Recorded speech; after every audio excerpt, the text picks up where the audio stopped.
You are a slave. When you are born, you get a birth certificate. When a ship pulls up to its bay on water, it's called the birth canal. When they pull up, they get a certificate of manifest certifying all the products on the ship that bring into the country. When you are born in water, through the birth canal, you get a birth certificate, which is your certificate of manifest. This is because you are a product, and this represents your cooperation. This is why when you die, you're called a corpse. So when you get a letter and your name is in full capital letters, that is not you. That is the cooperation that you represent, and that is tied to you your whole life. When we were born into a copyrighted timeline, which is 2023, created by Pope Gregory in the 1500s, which he copyrighted. Therefore, on paper, we are born into a copyrighted timeline, and he owns our bodies, which is our corporations. You're a biological battery. This is why you get charged in a court, and when you get charged in a court, you go sit in a cell, a battery cell. This is why cities look like motherboards, because we literally are electricity. We are bought and sold on the New York Stock Exchange, and that's what your birth certificate number is. This is us at the very bottom, the debt slaves. Above us, you have the entertainment industries, government, education. All of this is to keep us down here. There's so much more that goes into this, people. Please follow for more. Peace, peace, peace, peace and bliss to everyone. You are a slave. When you are born. Hope you guys have had a great rest and soaring high. I'm a little deterred that the video me and the brother did last night, he put so much hard work into it. They blocked it. If you didn't catch the build last night, you really missed out. Let's just say that. Other than that, you are a member, you'll be able to still see it, because it did allow me to find it on my studio, and I did change it to members only. It won't let me download it, so I'm not even going to be able to show it again unless it's via me just showing it on the app. So yeah, kind of crazy. But yeah, let's move on, guys. We're going to get right to the info here. I'm going to show another quick video. Let me show this one real quick.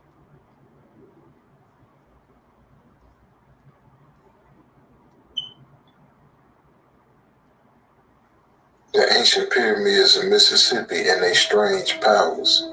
So Mississippi, beautiful land, hold a secret that go against what we usually know.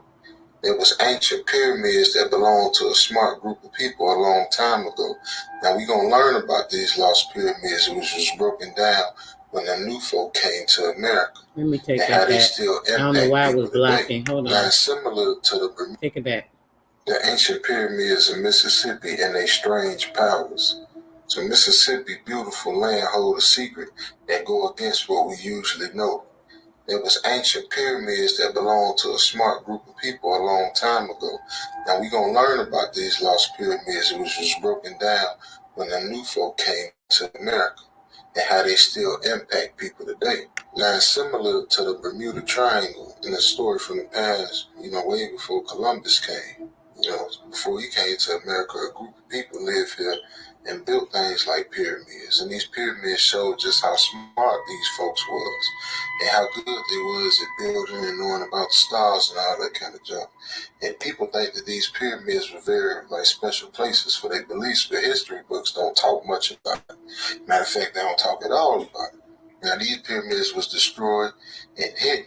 So when the new folk came from Europe, they took over the land and destroyed a lot of the old stuff because, they ain't mean nothing to them, including these pyramids. Now they wanted to take away the cultures of the people. It was like the number one way to just slap them in the face. But some say that not all the pyramids was destroyed. Some of them still buried under hills, all over the Mississippi area, all up along the Mississippi River and all that. And these hidden pyramids is waiting to be found and studied. Now, it's like a magic type of thing around them. And what's interesting, these pyramids is thought to have some kind of power that affect people's minds. Just like them strange things that happen up in the Bermuda Triangle. These pyramids said to give off this energy that can change the way we think. And people believe that being near these can make us feel different and even see things that ain't normal, changing how people think. And people go near the pyramids where the hidden stuff might be. They talk about these strange experiences. And they say they felt that their senses were stronger and they saw things they couldn't explain. And they felt like their minds was different. And this makes us wonder if these old pyramids still have an impact on us even though they're hidden away. Now, the pyramids of Mississippi is important because it tells us about people who lived a long time ago and just how smart they really was. A lot of this stuff we got that we think is new now, that junk ain't new. And we should work to find these pyramids and learn from them and the magic stuff that they got coming up off of them. But it reminds us of the past that it still can affect us in ways we don't understand. All them powerful mouths. If y'all didn't catch the video last night, we went into the crystals and all of that, right? All this stuff is so freaking important, guys, to blocking you from who you are so that you are so stagnant as to even being in a place of understanding or understanding. Let me see if I want you guys to hear this. I can't share this video. I've been trying to share it to my page. Power on. Let me see. Bluetooth pairing. Bluetooth connected. All right, hold on a second. I'm going to play it real quick because I think this Bluetooth is about to die. Hold on a second. Let me try to get it hooked up real quick so y'all can at least hear the video.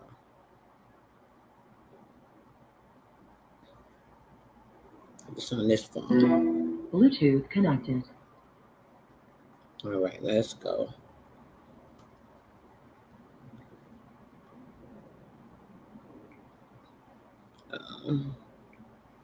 Play. The largest stone block at Pumapunku weighs 144 tons. Whether the myth is fact or fiction, to move such an object would certainly. If you guys can't hear it, put a 1 in the chat and we'll stop it because it is low. Giants also had a part to play in the destruction of Pumapunku. According to the traditions, the giants became out of control, cannibalistic, and terrorized the local inhabitants. The giants became out. Hold on. Inhabitants. And later Pumapunku, the traditions. Put a 1 if y'all can't hear because it is low. I don't think y'all can hear. Dang, I'm so mad I can't show y'all this. Okay, I'll try to do this another time because this is gonna waste time. All right, not gonna be able to show it, guys. I'm sorry. Let's just get right to the lesson. Very important, but maybe I'll be able to send it. I can't even get it sent to my own email. This is crazy. Let's see. I think I'm gonna start here. Couple of things we're going to get into. Today is really book drop. I'm going to talk a little bit about the Syder. I did tell you guys about it yesterday. There is information on that you guys need to really understand. So I'm going to get into that a little bit too. Maybe a little bit later before we get out of here. But let's start with this lesson from here. Hold on, let me go back. :HF5 the Muskoka.s 1 talk IREA / Vila CMEA RIJMOT the 6C NLL /LR32M.M Isleem Lii Liu Tol M M01 till ML Hirani and IIMI. It ain't gonna work. It ain't gonna work. Slow down. Hold on. Let me just read some of this. Okay. I definitely did not want to get into reading right now, but this particular book, because it's a little faded, it's not gonna allow me to it's not going to allow you guys to hear it clearly. So I will go ahead and read some of this before we get to the next document. All right, let's go. The early history, the origin of the Creek Confederation, the Creek of the aboriginals that dealt east of the Mississippi. The Muskogees were the most powerful and most aggressive during the struggle, right? I'm going to go down a little bit, just get more into the story. This is more in the introduction. Accordingly, the whole tribe took up the line of march in the year of 1520, and after a journey of 6 months, came to the Red River, where they settled for a time. Game and fish being very plentiful, here they first met with the Alabamas, also supposed to be a wandering tribe from the west. A large body of the latter attacked and killed several of the Muskogee hunter party, and this incident led to the pursuit and the final conquest of the Alabamas. The pursuit and final conquest of the Alabamas by the warlike immigrants. So, just so you guys understand what that just said, The Muskogee, let's read that part one more time. It says a large body of the latter attacked and killed several of the Muskogee, which was what? The Alabamas, in the hunter party, and this incident led to the pursuit and final conquest of the Alabamas. They were fighting, they were warlike, and it says that they were immigrants by the warlike immigrants. So this tells me, I don't know about anyone else, who are they referring to? Do you guys know who they're referring to as the immigrants? Are they referring to the Alabamas, or are they referring to the Muskogees? Who are the immigrants? Anybody have any idea? The Creek, the Confederation of the Creek. Confederation of the Creek, right? This is what we're reading the story about. They were warlike immigrants. Not with an I-M immigrant, but with an E-M. They were also natives of the land, but they were moving over. Oh, wow. I didn't even notice it looked like that before I sent it. That's like crazy. Let me delete this comment. It looks so weird. I don't even like the way that looked in the chat. Hold on. Let me take it out. Give me a second, guys. I got to go to my phone because it's not letting me do it from here. Go to my channel. To the live. Okay. Let me get to the chat. All right. Yeah, that looks so weird. I'm going to remove that. I don't like the way it looks in the chat. Remove that. It's regular words. Oh, well, it's not really regular words because that's why it's reading it like that, because it's kind of a little bit distorted. But let's go on. It says some months later, while traveling northwest, they struck the trail of the Alabamas in a grove of the Mississippi River. It said Pickett, in his history of Alabama, states that the great stream was crossed by the Muskogees in order of their standing or their grade. The more aristocratic moving first. The more aristocratic, the leaders moving first. Sounds like black natives almost to me, huh? The Wind family, therefore, took the precedence, followed by the bear, the tiger, and thus down to the humblest of the clans. The army was led by the Tustanagi, or the war chief. The Alabamas were overtaken and being totally defeated, fled with precipitation to...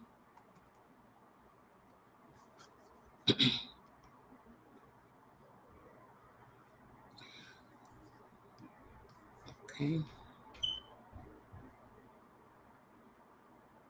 With precipitation to the Mississippi, where they were again attacked by the victorious Muskogees and driven into Ohio, and finally to the Yazoo River, where in 1841 their fortress was besieged and destroyed by De Soto, the Spanish invader. So they were moving along, fighting battles with each other. Then the Spanish invaders came in, and yeah. From the time of the Muskogee, and by the time the Muskogee had left Mexico and their settling on the Ohio River, 15 years had elapsed, and the new country suited them in every aspect. These are the immigrants, the EM, not IM, immigrants. While their numbers and their prowess enabled them to subjugate the other and less powerful tribes, so they were a stronger tribe. We did read before how the Muskogees were a very strong warlike tribe with very tall, big, strong warriors, like 9 feet tall. It told us in the other book. It says, still pursuing the Alabamas, they drove them from the Costa and the Talapasa rivers. While they were being subjugated, the tribes on the Ocmulgee, the Akana, and the Ogeechee River. Pickett is accountable for the statement that the Yuchi, a powerful and another warlike tribe living in the savannah, were conquered and carried into slavery by the Muskogees. So here we have the Muskogees taking the Yuki tribe into slavery. When we hear about the Indian, they were Indian slaves. Yes, some of the other Indians were enslaving the other Indians. We hear darker Indians enslaving white Indians. White Indians tried to enslave and fight the other ones. And this is why they were able to defeat them when they had these lighter skinned people come in.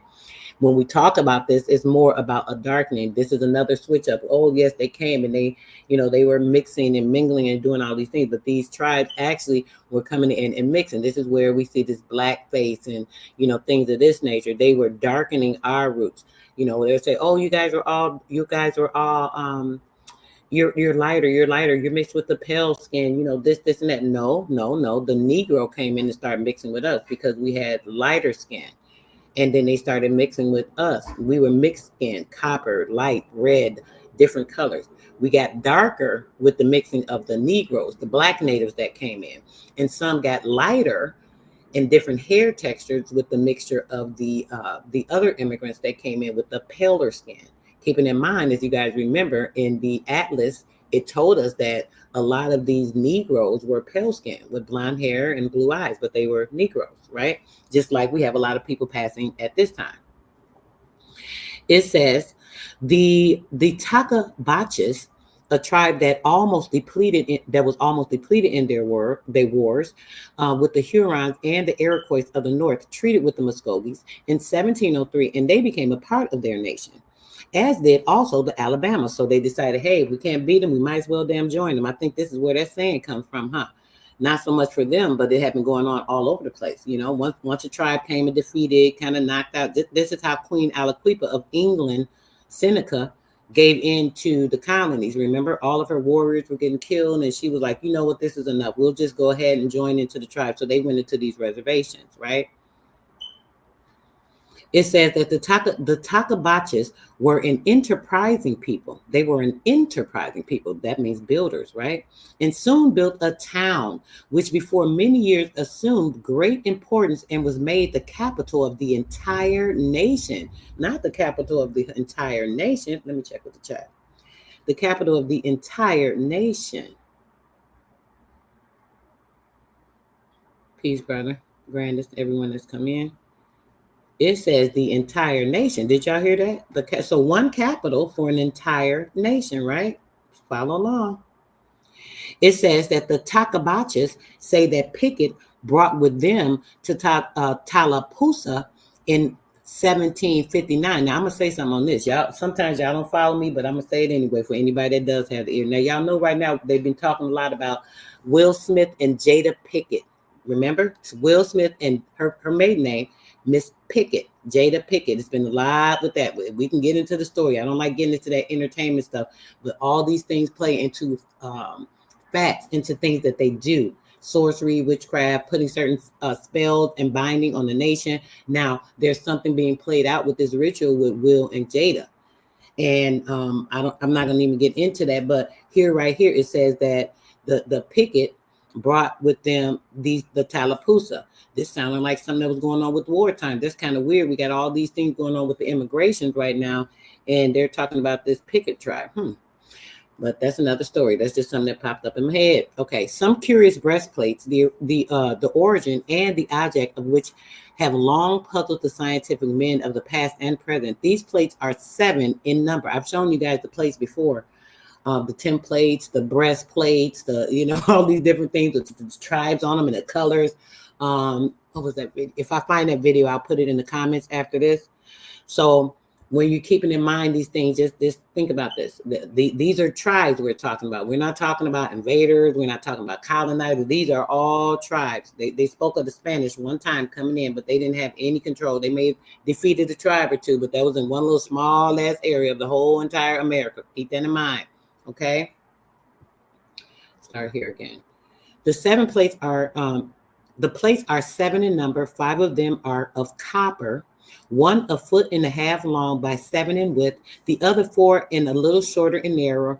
The 2 breasts are 18 inches in diameter, among the thickness of $1, and stamped with the dim AE connected, which we know that is an emblem or a English consonant. Their tradition is that these plates were given to them by their ancestors, who instructed them that they were only to be handled by particular men. That's interesting, huh? When you think about the laws of Moses and they said the 10 commandments and him having the stones, it sounds like this is a story that they kind of mocked and use that for their reference when putting in their religious aspect, taking you outside of yourself, your royalty, your who you are, coming from your heresy, your line, you know, the royalty that you have in your actual bloodlines, taking you away from that and putting that into a book. When you hear this, right, this does make you understand that. I hope you got to stand with me. Anybody press 1 if you feel me. Okay, let's go. And that no unclean woman were to be suffered to come near them or the place where they were deposited. That's very interesting. It says no unclean woman. When you hear about an unclean woman, that means a woman that is on her menstrual, right? When they say particularly an unclean woman, that means that a woman that is on her menstrual, she would be dirty, right? Filthy as a beast. Oh, why would that go back to the blood, the Luciferian bloodline, things of that nature, so on and so forth. This information, you shouldn't be laying with these people. That's a whole nother story, but I hope y'all with me. Let's keep moving. These orders were scaredly observed, the place being kept buried under the Mika, or the king's cabin in Takabachi. Oh, you mean that the king was this Indian was a king. Not only was he a chief, but he was an actual king because he had a cabin, right? Going back to make sure you guys understand, as we've shown you many times before, right? All the kings and queens of Virginia, the kings and queens of Seneca County, Township, Toronto, which is Old English. Remember? Okay, let's go. Until the annual green corn dance, when on the 4th day, they were brought to the light by one of the high prophets and clean, after which was enacted the ceremony of the brass plate. When the Takabachis in 1836 took up the line of march for the Indian Territory, these plates were carried by 6 chosen warriors led by Spoke Oak Mika, their chief. They were strapped behind their backs, and the bearers were not permitted to speak or otherwise communicate with a member of the immigration party. Immigration with an E. So we know they're speaking of other immigrant Indians that came from other areas that they were battling, right? The immigration party that they being obliged to walk 1 mile in advance of the others. To the present day, the old customs are adhered to, and the brass plates are sacredly hidden until the 4th day of the Takabachi bus or the corn dance, when they are used as above described. The full bloods, listen closely, the full bloods believe that the great danger and even fatality is in store for him who touches or even looks intently at these plates, so that there is a little fear of their ever falling into the wrong hands. Very interesting. About the year of 1720, the Muskogees, having acquired a great reputation for their wisdom and counsel and their many conquests, they were called upon to receive it into their confederation, and additional number of weaker tribes. Among them were the Tuskegees, the Ozellis, and a small band of the Natchez, the survivors of a disastrous war with the French. The Muskogees, who appear to have been a hospitable race, they readily consented to adopt these and a host of the smaller bands. To the year of 1798, says Colonel Hawkins in his sketch of the Creek Country, that is an actual book, there were 77 towns, 49, and these were classified in the upper towns and 28 in the lower. The Takabachi, which was situated on the left bank of the Tallapoosa River, was in point of importance and leading up the upper town, being the seat of their capital. Among other prominent upper towns were Talisi or Tulsi, Tuskegee, Tuskegee. Oh, you wonder why there was a war on the Tuskegee men, right? And then they have the Tuskegee Warmen, the Tuskegee Warmen that were fighting, right, at a particular time with the planes. Remember have you guys seen that story? Okay, we won't stop on it too much.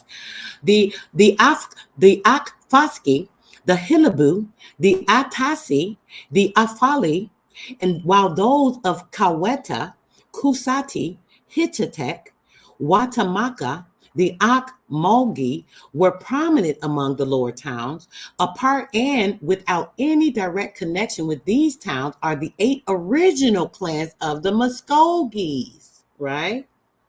Let's keep moving. The wind, bear, tiger, deer, bird, raccoon, snake, and fox. The first mentioned and the two following were esteemed by historians as the most aristocratic. Oh, these were the aristocratic tribes we hear now. Oh, these would probably be the ones that were coming down from England, along with the tribes that Queen Aliquipa ruled, right? The Creek Confederacy, the first Confederacy, right? The Creeks. The Creek Confederacy was under the government of one great chief, prince, or king chosen from the original or mother tribe in early times. What do you guys think about that? I'm going to get to the chat. We're going to get to this next. We're going to get to this next look. Check in with you guys, see what's going on. Who in here? What you guys saying? What you thinking? Peace, peace, peace, peace, peace, and bliss to everyone that has come in. I hope you guys are getting a very good lesson that I am bringing to you guys. And yeah, I want y'all to pay close attention, like close attention. Others will be considered as humiliation ritual, but this is more than that. I see a one. I know you with me, brother. Grand elevations. Twisted with the narrative, something to fit into the story or the theatrics of a reconstruction that someone may even create. What you think, brother? Yeah, let's get into this next document real quick. These are books, guys, that are actually going to be in the book drop. This is a quick book review, and just a reminder to those that are in the for the private screening, make sure you check your emails. I've sent the information out. I won't be redoing it. Make sure you check that. Get the link. It will be at 6 p.m. this evening as well. So yeah, let's get into this document, and we'll go from there. 5G% A British Columbia Indian Conference held at Vancouver, 20th to June 23rd, 1916 statement issued by the committee appointed by the conference. June 28th, 1916 W. Shell. F.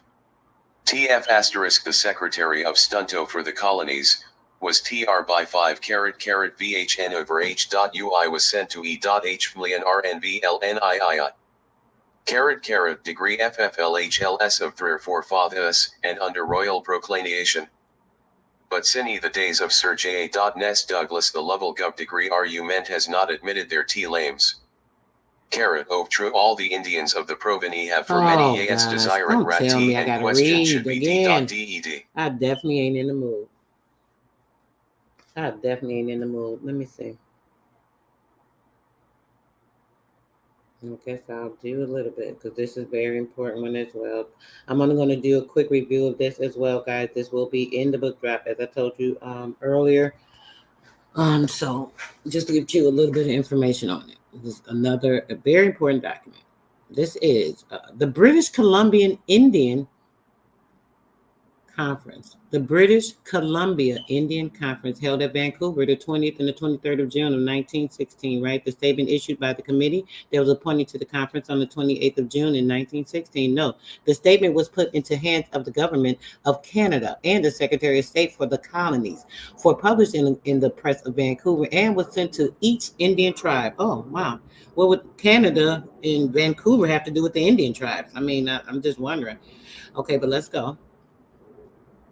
The Indian tribes of British Columbia. Oh, British Columbia. That would be like Anglo-Saxon tribes, possibly. Okay. Let's make sure we can figure this out, guys. Pay close attention, right?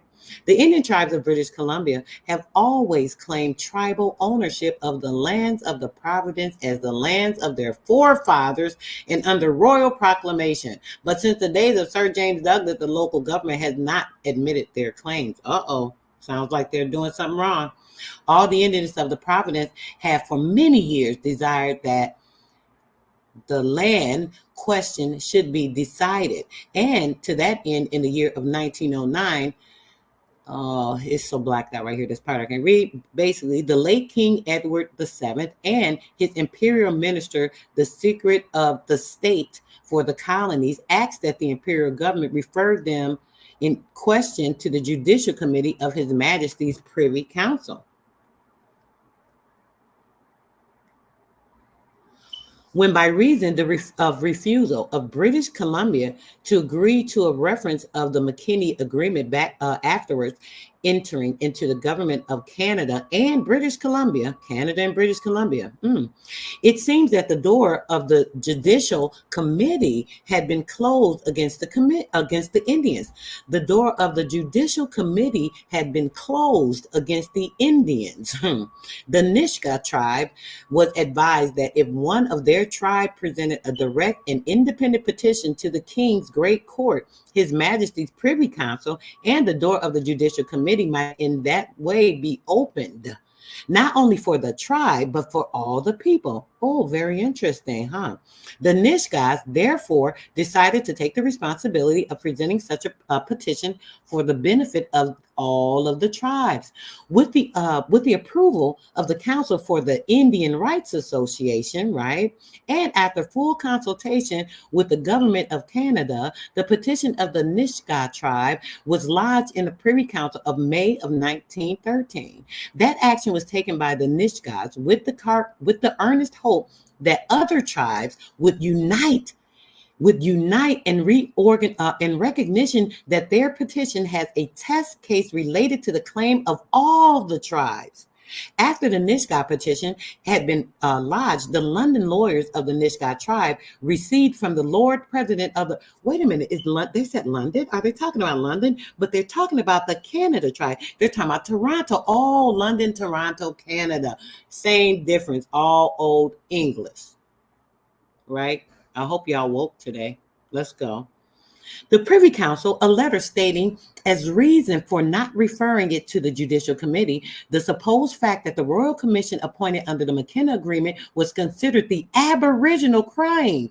Oh, aboriginal. Oh, you mean the Canadians? You mean the London people? You mean these actual Toronto people? The ones that Sister Soul has been telling you guys are the Seneca County and the Seneca Township people. All of these people tied up into one are all Indians, and they have state to aboriginal claim. Let me check with the chat. I want to know if y'all with me today. Y'all woke? Is y'all woke? Y'all woke? Y'all up? Hey, it is. I know my brother woke. He always up in there. He like, come on, sis, I'm with you. He be feeling me because he know he be paying attention. The brother is always in, as they say, class, getting this work that I just give out for free. But yes, outside. Y'all with it. Y'all need a peace, sis. Thanks for coming in. Peace and bliss, darling. Peace, Keisha. Thanks for coming in, sis. Yeah, y'all with me. Let's go. Let's move on. And I missed an important point. I want you guys to understand too. I'm gonna start up here again. Right after the Nisga'a petition, once again, had been lodged, the London lawyers of the Nisga'a tribe retrieved from the Lord President. So the president being a lord. Oh, Lord, like when they tell you the Lord God, which is the ruler. Pay attention. Soon afterwards, the Nisga'a presented to the Royal Commission a memorial. In the memorial, the answers to which they were informed that the commissioners were not considering and had no power to consider their claims. They didn't have the power. Why? They had the power. Subsequently, the Nisga'a petition was very fully considered at Ottawa. And as a result, in June of 1914, that was not so long ago. This was just shortly before the Syder Act, right? Because remember, the Syder Act was originally in 1921. So we're looking at approximately 7 years later, we went into this Syder Act because there have been so many petitions, all these aboriginals protesting from all over the lands. Oh, you guys stealing the aboriginal land rights, the title rights, and not giving them their indentures, taking their royalties and put them on paper and trying to control and rule them based off of treaties that were meant to actually help you guys, and you used it to assume shit and take over and be demonic as you can by letting these black natives put you in positions that you didn't deserve, right? Let's go. The government passed an order in council asking that the Indian tribe accept the findings of the Royal Commission and agree to surrender their rights. Well, damn, let's just surrender. I don't need my rights. Who wants to hold on to their rights, right? Why not just give them up to the government? Well, shit, that's the same thing we need to do right now, right? All we got to do is let them bribe your ass, tell you to sign this damn check, right? Oh, I need this 135,000 a year. This would make my life so much easier. Oh my gosh, all that glitters ain't gold, but still, I need the gold right now because I'm broke. I'm struggling. Even though for the last 400, 500, 600 years, we've been struggling to make sure that we keep everything. My ancestors have held things and property rights and done everything in the correct forms and trust and wills and stuff and set it up for the heirs of their estate. And these people have come and compromised it and done everything they can to take over that shit. Even though they've done that, if they give me $135,000 a year, I can forgive all that shit, and I'll just stay right there under their thumb. I'll let them continue to rule me, distribute what they want to give to me. They can tell me I'm only worth $135,000 a year, even though I am worth millions under the Department of Treasury, and they keep playing with me. But that's a whole nother story. Let's keep moving on, guys. It says, the Indian tribes accept the findings of the Royal Commission and agree to surrender their rights. If the court should decide that they have any taking in place, them benefits to be granted by the government of Canada. Oh, see, there it goes. Didn't I just say this? What are we talking about here? We're talking about those good old benefits. So yes, we'll give up our rights. They said they'll do what? Give up their rights and surrender them to the government, to the Royal Commission. Because why? They'll let them continue to rule over them because they'll take benefits that they can be granted, right? In absolution. That just covers everything. That just takes over everything y'all done. That just lets y'all do everything you want to do to me. You can just take my land. You can continue to own it. You can continue to abuse it, mistreat it, change the pH balance in the soil so nothing will never be healthy again in life. You can do all of those things just as long as you give me my stipend. As long as I get my benefits, I'm good to go. That's what y'all want, right? All y'all want that. I keep hearing it. All y'all that Sister Soul, just give me the forms. Give me the forms. Give me the form. I am not the one to lead your ass to the damn dry well. Let me tell you that first off. Okay. Let me keep reading. I ain't gonna even get into that. The Nisga'a tribe and the interior tribes allied with them. They were unwilling to accept the conditions. Oh shit! See, these my people. These are my people right here. These got to be some of my ancestors. Cause see, we ain't falling for that shit. We not falling for that. We don't give a damn what you offering, which is a 0.1% of what my actual worth and value is. I'm just gonna take it because you said it. No, we ain't doing that. See, these sound like my people right here. See, these are the ones that's with me. Let's go. They were unwilling to accept these conditions, but made proposals of their own. Oh, that means they were smart enough to say, hold on, I might go under your conditions you have, but let me legally make sure that I edify this for my benefit. Or maybe I should consume or take over the control. And when I assume the role and I take over what I need to do, then I can do that because see, I'll be able to get much more, way more, because see, I'll be in control and ruling all of that. Everything you're trying to distribute to me, see, I'll just remove that grantorship from you, right? Because see, I don't need your approval. I don't have to surrender a damn thing to you because see, I have the right to stand in myself. And I have the right to take care of my own legal ramifications, right? Because I'm mentally capable. I'm no longer a feeble-minded person. I'm no longer an imbecile in the eyes of the law. I'm no longer black in the eyes of the law, which is dead in my mind, in my brain, and not being able to visualize with my true essence what is true to life and what is really going on. That part. So let's keep moving. These counter proposals that the government of Canada, I'm going to go down here. These counter proposals that the government of Canada rejected by order in council passed in June of 1915. This is now a few years before, 6 years before, right? Mainly upon the ground that the government was precluded by the McKenna Agreement from the accepting terms. The Nisga'a and the interior tribes being still on. Hold on, guys. I gotta go up. This shit is so small. Let me just make it a little bigger. I don't know why I'm straining. Okay. The interior tribes being still unwilling to accept the government's terms and believing that all or nearly all of the tribes of the province would be unwilling to accept them, in April last sent the delegations to Ottawa. The delegates spent 6 weeks in Ottawa and placed the case squarely before the Prime Minister of Canada, the Minister of the Interior, and the Department of Superintendent General of Indian Affairs. Why would they have a Department of the Superintendent of Indian Affairs in Canada unless there were Indians that were, in the Canada area? That's just something for you to think of yourself. I mean, I ain't gonna make you have common sense, but shit, figure it out.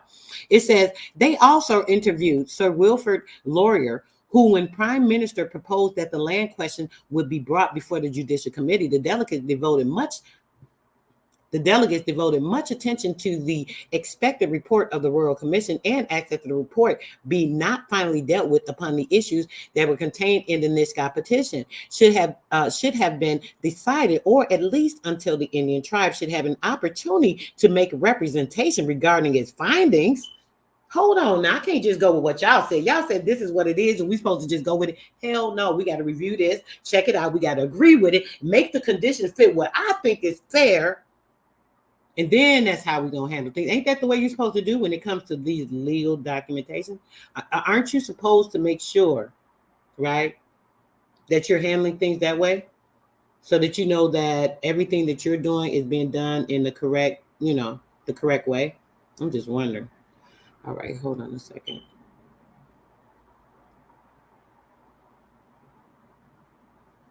I'm just wondering. Let me check with the chat real quick. What y'all thinking? What y'all thinking? Let me see. Okay. That's right. We got to get on it, on the truth.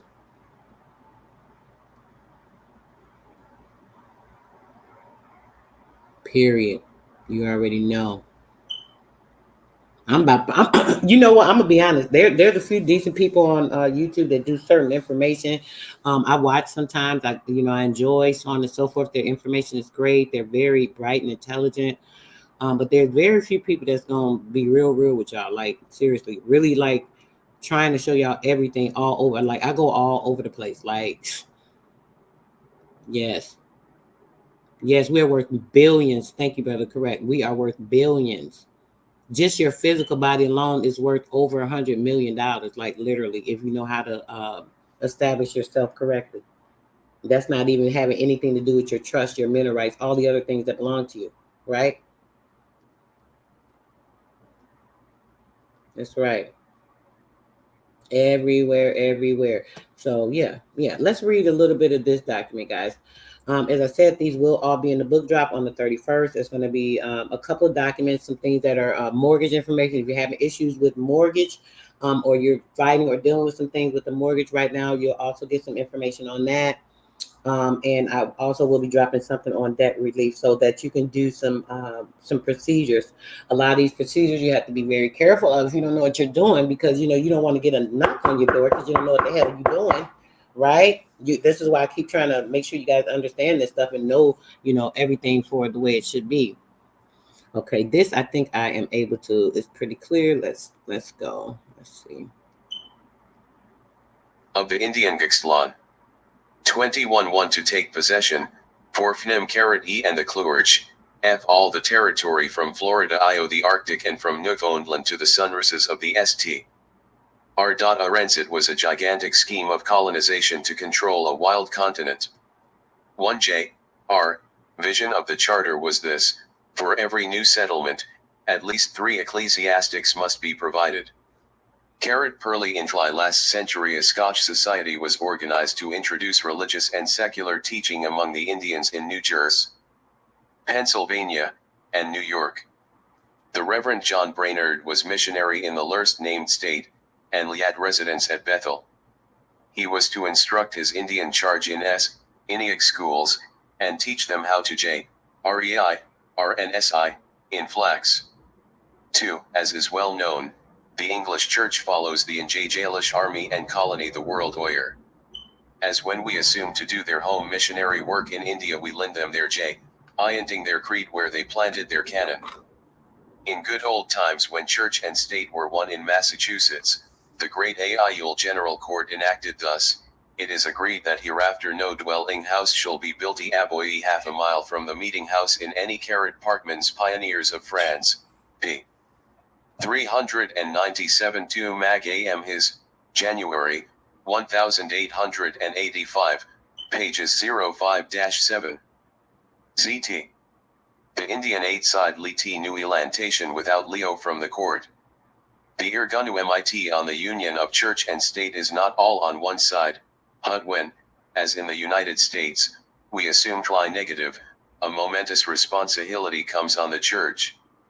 If the church had provided that meeting houses be supplied comfortably near to the dwelling houses in any new plantation on the frontier, this ugly Indian question and some other border questions could never have so troubled us. Somewhat the responsibility of those questions lies with the Indian Bureau at Washington, that looks after red men, and somewhat, and more largely, it lies with missionary headquarters, that should look after border white men, who have built above half a mile from the meeting house. Section 2. Another side of the Indian question. Our government and private benevolence are trying, with most commendable specialty, to do a very philanthropic and Christian thing for the Indians. Our * wards of government more or less are under restraining and elevating influences, and exclusive of wild Indians and the Alaskans, were reported 1 Colonial Licords of Massachusetts, I. 157, 181. Officially in INH, 2He2T\K2U. These are HIHIIT Ibiat 70 AJ Ennius, and are without citizenship and without the this is possibility clear of as day. I ownership don't know lying in why. real estate. I don't know why it's reading like this. Like, this page is so freaking clear. It just want me to spend and disperse all my damn energy. I ain't even got $1 cash app, and I'm just not in the mood to. But I'm going to read a little bit more. And I don't even ask y'all for stuff, but it's like y'all act like y'all don't even appreciate what the sister be doing. Like, I really, don't have the energy to keep doing this. That's why I'm limiting certain things. I'm giving y'all what y'all need, but I can't do the extras no more. That's why I try to get these things to read. But since I'm trying to show you the things that are in this book drop, I definitely will make sure I show you guys the the things I want to point out. So I will read a bit of this page, and we're gonna go to the next one because I'm not gonna do it. Officially in 1885, to be 259,244. These are under about 70 agents. This is how many agents and agencies they have, right? And are without citizenship and without the responsibility of ownership in real estate, which would mean what? We're talking about these agents that they put on these reservations. These are agents. Results are not satisfactory to white or red men. The results are not satisfactory to white or red men. And there does not yet seem reason for varying, except to give place to an offered experiment. Listen, what Indian Commissioner Walker published in 1874, the true permanent scheme, the permanent scheme for the management and instruction of the whole bodies of Indians. This gonna lay all the shit out. Y'all wonder how y'all get classified Indians, what happened, what they did, where they at. I don't feel like reading all this, but y'all see it. Yeah, y'all just heard that. This is enough for y'all to get a very clear understanding of what's going on in here, right? Let's get to this next book. Hold on a second. Because this thing better read, because I'm telling you, I'm definitely not in the mood. I'm going to have to rest up before later. I got this build at 6, so yeah. All right. Let's go. This one is going to work. All right. Human greed may have been the strongest motivation. By the 1630s and 1640s, it simply became more profitable to own slaves than to control indentured servants. Racism was also a factor. Africans were clearly different from Europeans, and so it was perhaps easier to view them as property or things rather than persons. That they were not. Christian also helped. Enslaving heathens was surely more acceptable than enslaving fellow Christians. Indeed, very early on some masters argued that the enslavement of heathen Africans was really a blessing to the slaves because, under English tutelage, the heathens could learn Christianity that Africans did not know about or understand English.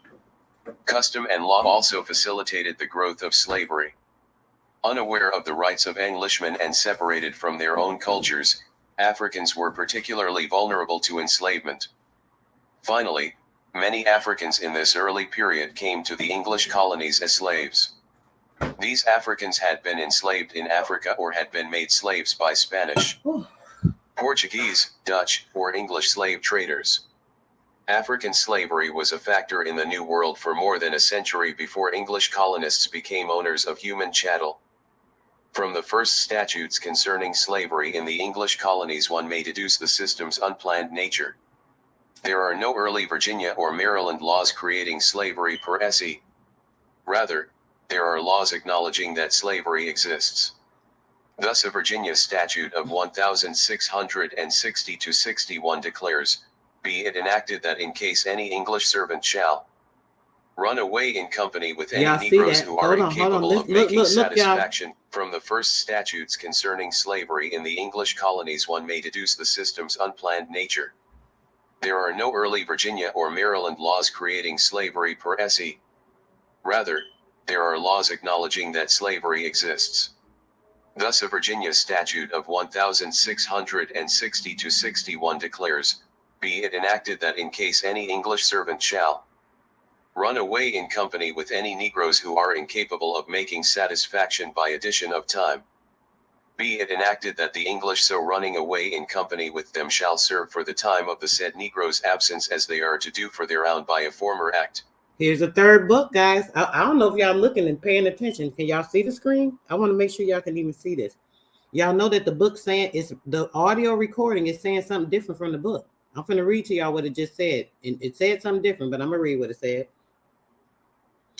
It said other records, unless it's behind and something's going on. I mean, we can start it over. I don't know. But it says other records from this period, however, show that Black servants were gradually being reduced to a status below that of white servants. So that means it's clarifying that white servants were below the status of the Black servants in 1614, the ones that were coming over at the time, right? It says, for example, the three indentured servants, let's see.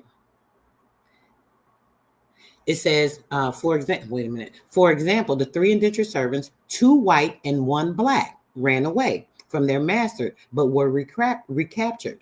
All 3 were sentenced to the punishment of whipping and to have 30 stripes apiece, including these dear old white slaves. Y'all hear this? The 2 white servants were also required to serve their master an extra year for completing their original indentures. They were further sentenced to serve the colony for 3 years after they had completed all service to their master. This was surely harsh punishment for simply running away. Are y'all seeing this? It was trying to hide that fact from y'all. It was trying to hide that. But y'all see it, right? Y'all heard it for yourself. It said that the white servants, because they were all slaves of who? The Indian, the English. They said the English, they meant the Indian. Because if they're sitting here talking to you about blacks and white, who the hell else could they be talking about? Somebody put one in the chat if they know they talking about the Indians. I want to know if y'all even know. I swear, I'd be wondering if I'd be just wasting my breath. This is why I don't like doing all this talking, because I swear, sometimes I don't even know if y'all getting this. And I'll be running it back, making sure you see it, showing you document after document after document after document. Somebody let me know if y'all seeing this. I'm about to end this live in like 2.3 seconds, because I ain't feeling no energy right now. Like dead ass. Y'all do not be getting this, I don't think, sometimes. And it's so frustrating to me. It's probably because I'm tired, y'all. Don't take it personal, because your girl just venting a little bit. But I love you guys, literally. But I am just so annoyed and tired that people don't be seeing everything I be talking about. And I be feeling like it's really like a freaking waste sometimes. But let's check it out. It also said they got severely punished. I can't even let this go because it ain't even the right thing. I got to read this. I ain't going to read the whole page, maybe, but let's go. It said, but compared with that of their black companion, the white servants' sentence of 4 additional years of servitude was light. The court declared that the third, being a Negro named John Punch, shall serve his said master for his assigned for the time of his natural life here or elsewhere. In such ways was African servants in Virginia and in Maryland became slaves. That's how they became slaves. They became slaves. They weren't slaves when they came. Y'all see what it says? It says in such ways, African servants in Virginia and Maryland became slaves. See, they didn't just, come in as slaves. Because you guys remember, I showed you from that Brotherton plantation information, these people actually were coming in, and the first ones that came, it was only like 20 some odd people. It was less than 30 people coming over to the Americas to see how they can make a way, what's going on. I want a new life, that type of thing. You guys understand that? Do y'all get it? Okay. The process in the first half of the 17th century was haphazard, inconsistent, and unsystematic. Some African servants completed their indentures. They had indentures. Hold on. So you mean the African servants, they weren't slaves. They were just servants, simple servants that were paying off a debt.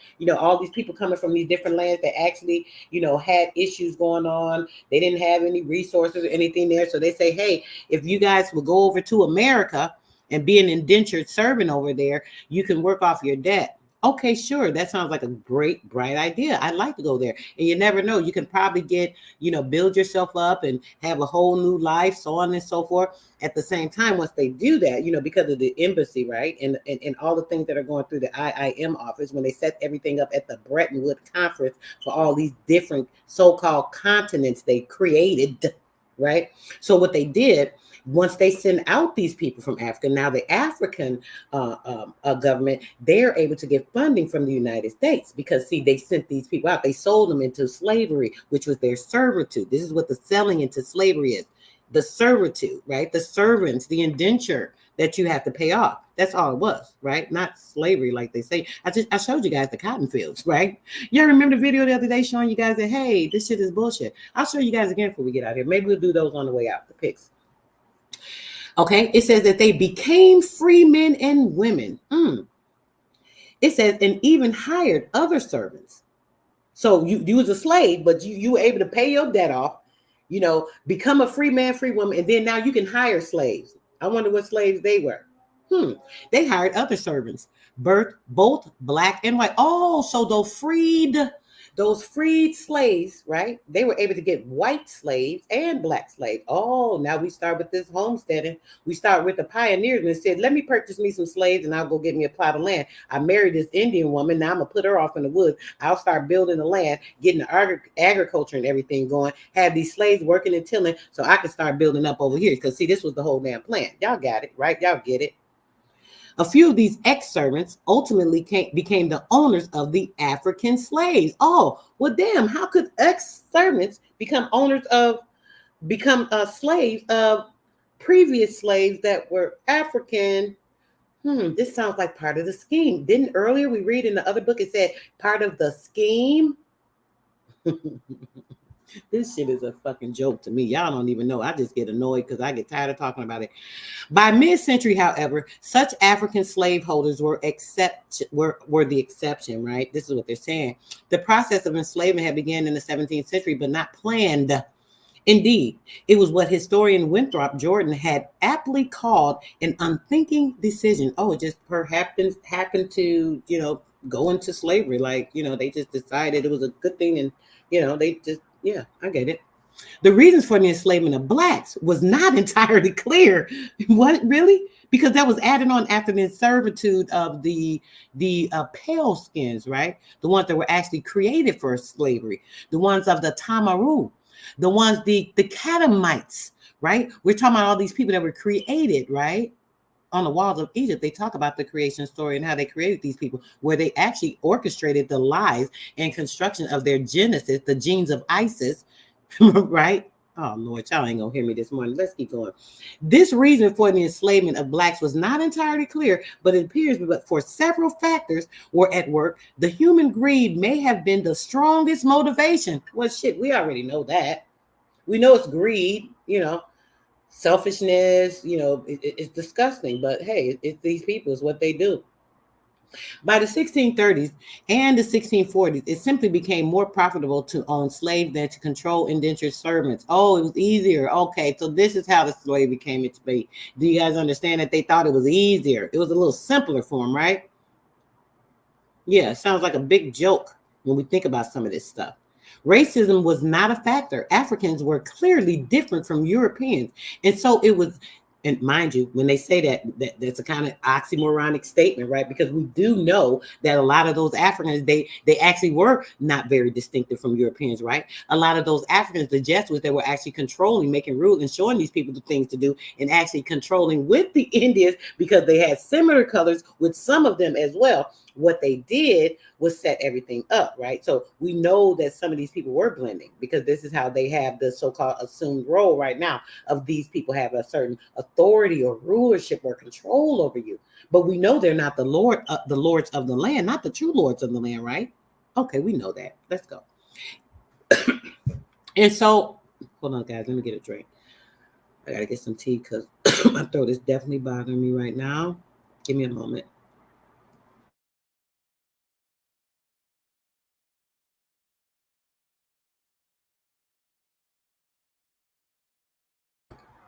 All right, let's get back to it. Okay.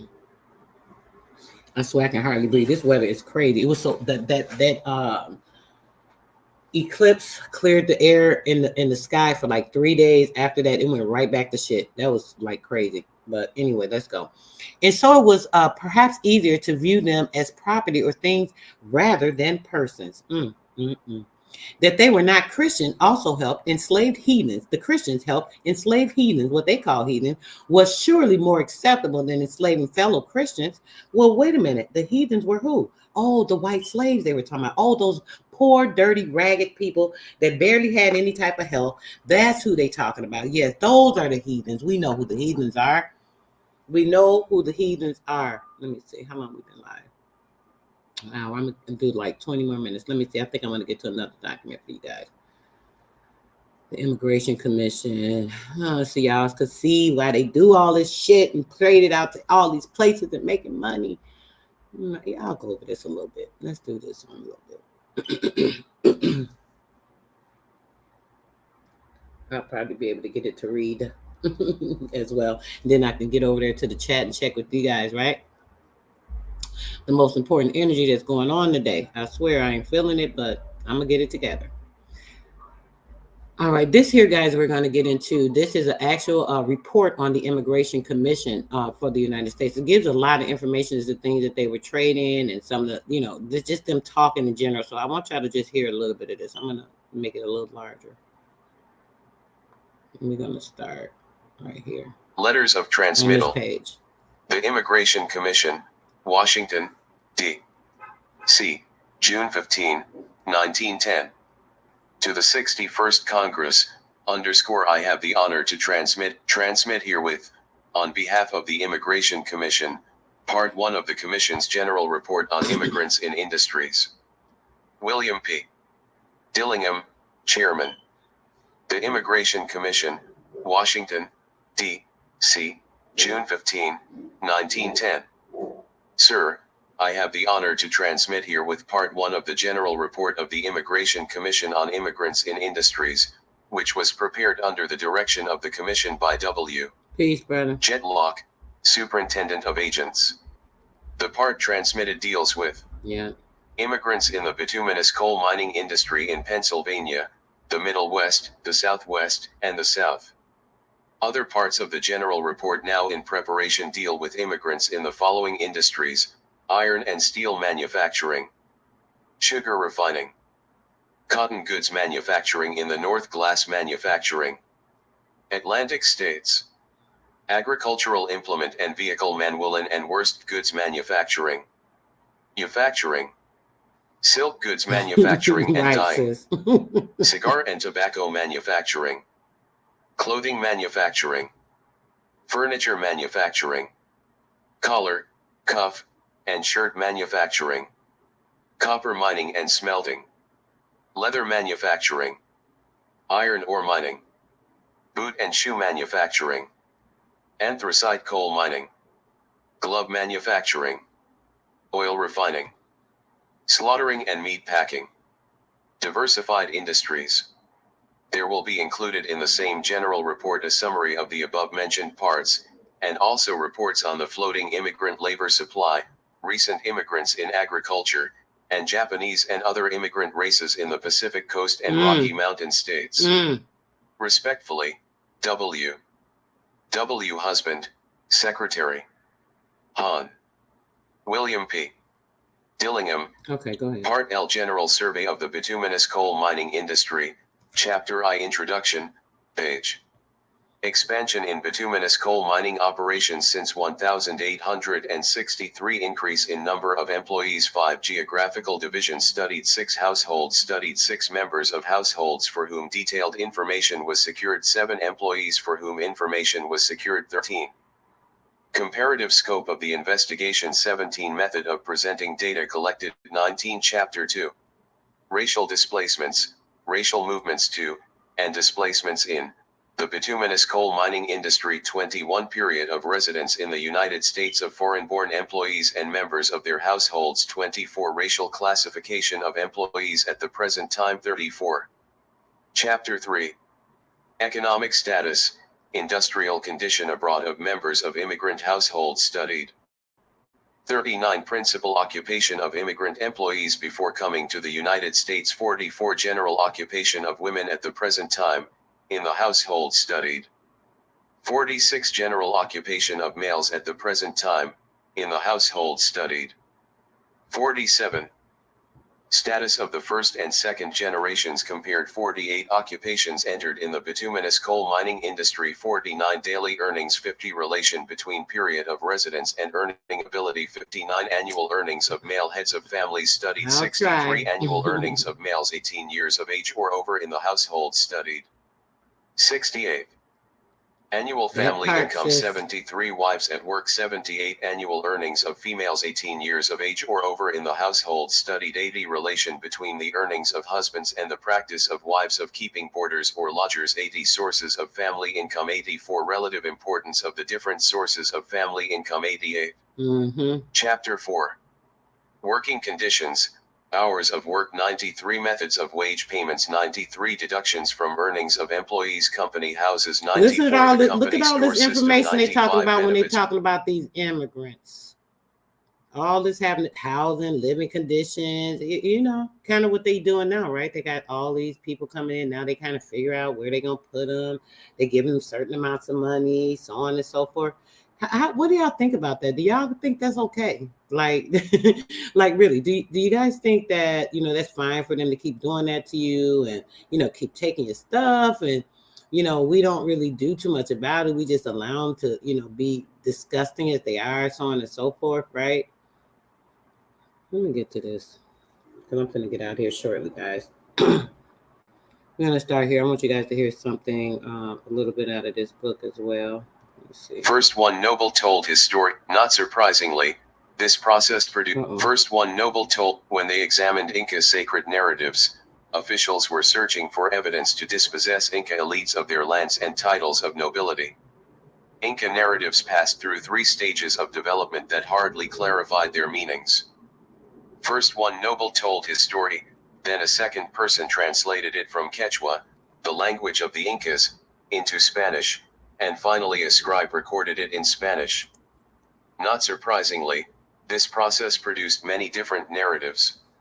Completely missing in the written documents was the performance aspect of the recitations, the pauses, changes in volume, alternations in pitch and tempo, silences, facial expressions, body movements, and the repetitions and parallelisms that would have accompanied the telling of any sacred narrative.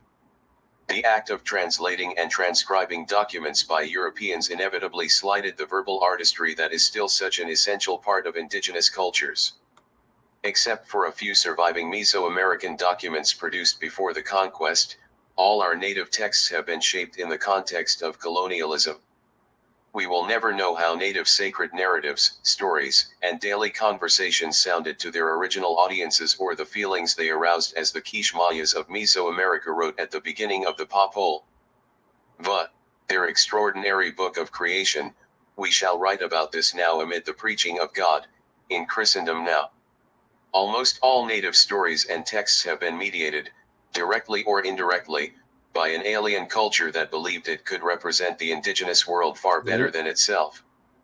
Another challenge we face is narrating the histories of indigenous peoples in ways that are faithful to the narrative conventions they use to describe themselves.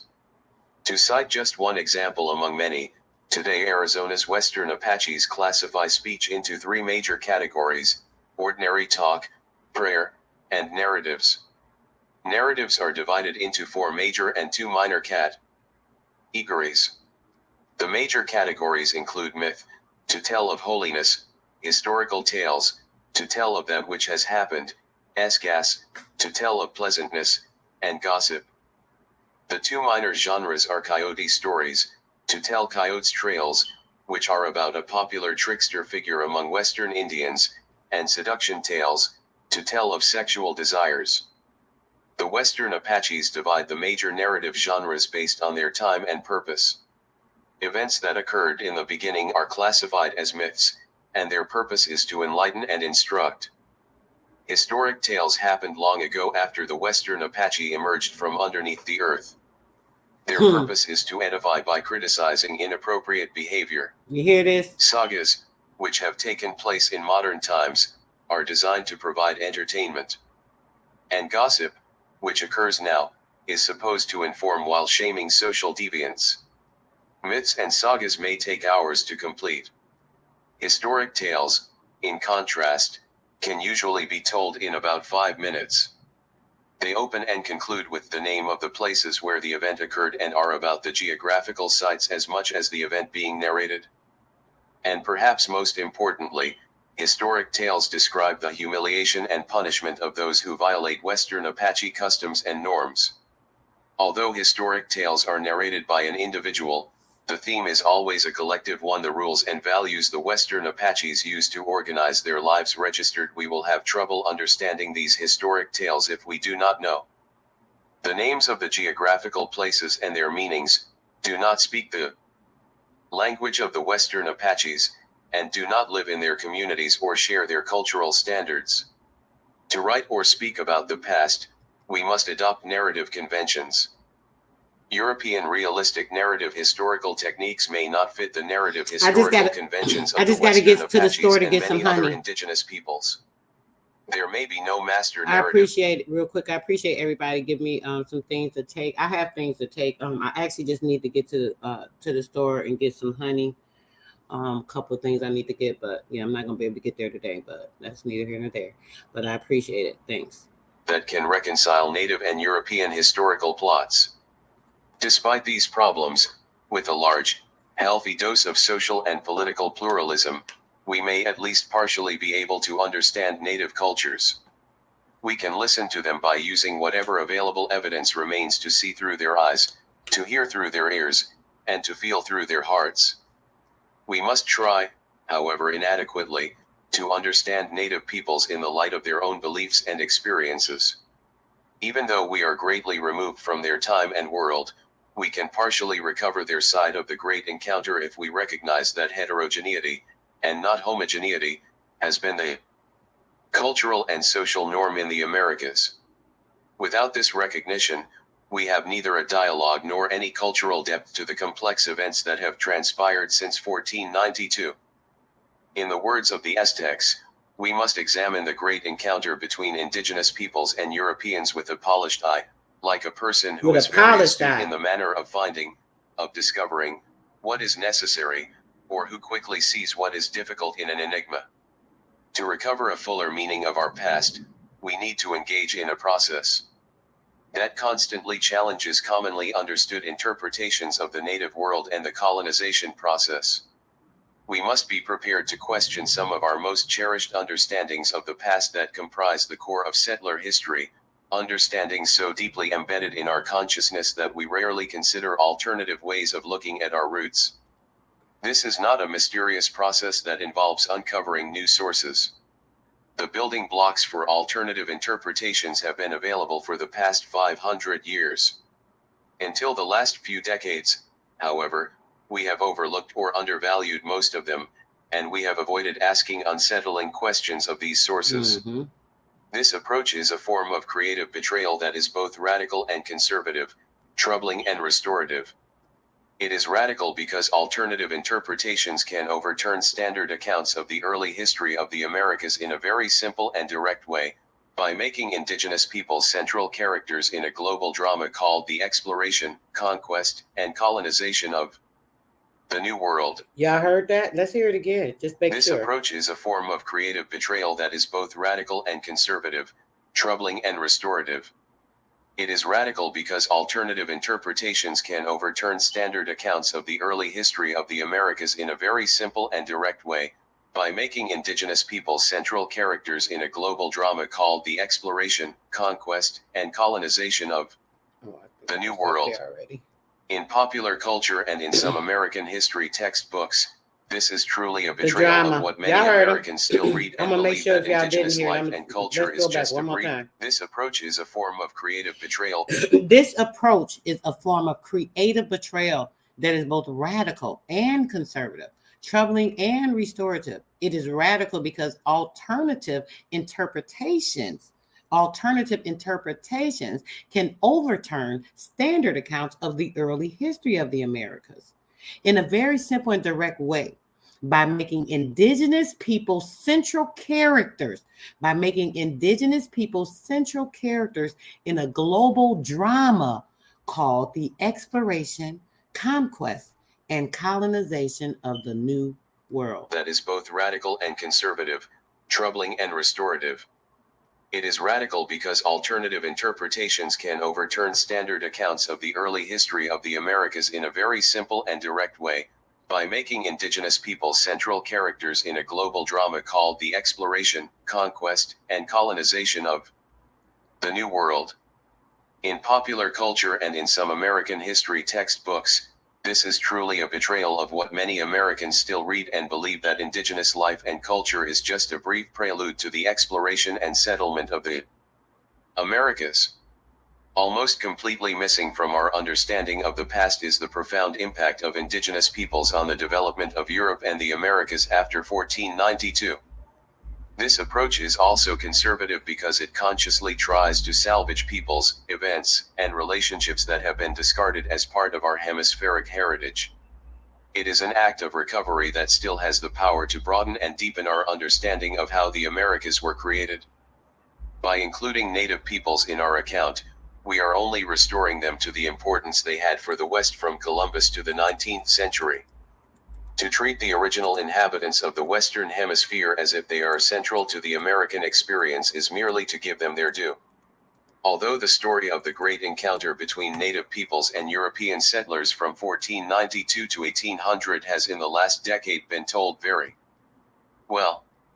This account differs from previous ones by its combination of four thematic approaches. First, it places native peoples and their interaction with Europeans at the centerpiece of North American and South American history from 1490. Okay, guys, let's get to this real quick. I'm going to get out of here in a minute because I want to be ready for the stream later. This here, guys, I want to show y'all. Now, y'all remember, I showed y'all this before. It's crazy because I wanted to show something, but I showed you guys this before, right? The maps, right? Let me go down. It's going to show a couple of pages, but it won't show all of the pages. Now, for some weird reason, right now, they closed this book. Look, here it go. Look, y'all. I want y'all to see. Look, the whole book, right? Remember, I showed y'all all these maps. I don't remember which live it was. It was a live one day last week. It's showing this one. It's showing this one. Look. That's it. I showed y'all all those maps. Now, check this out. It says borrow, right? When I go to press borrow, it's not going to let me borrow it. Uh-oh, wait a minute. Maybe it refreshed. Because it's doing something now. It's trying to throw it out. Please go. Oh, it went. Hold on, guys. Now I got to download this on my phone. I got to do some screenshots. Hold on, guys. Let me mark this right quick. This thing would not let me get in there. It kept telling me borrow unavailable all weekend long. I kid y'all not. Now it popped up. So now that lets me know I need to check some of the other books that they put off of borrow and see if they unlock them again. Note to self. Give me 1 second, guys.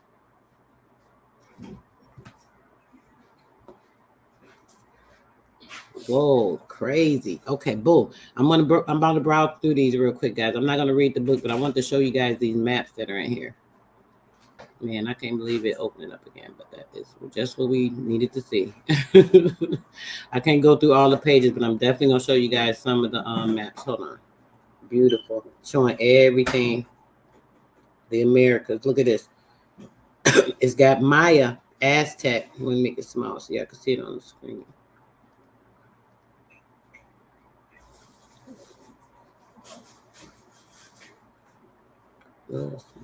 Okay, go down a little bit. Look. This is part of the Inca. This is look. What is this? Y'all see? What is this? All this connected. Y'all see this, right? I just want to make sure y'all see that. Let me zoom in on that part a little bit, just so y'all can see. See? The so-called fake ass equator, but y'all see it. All this, how's the equator in something when all this is all together? Like, what are y'all talking about? Why y'all playing with us? Y'all see this, right? I didn't show y'all this one the last time, so I definitely want to show y'all this one, right? Okay, boom. Y'all see this? This is all. This tells you this is all America. Look, y'all see this? Make sure y'all understand. Understand, over damn stand, whatever you need to stand on to get the shit in your head. I want y'all to get it right. Now look. It's showing you, okay, it's showing you the Americas, right? Which is all of this landmass, all of this landmass, right? All of this landmass, right? All of this landmass, all of this, all of this, all this is America. Look, all of this, they got a so-called equator right here, right?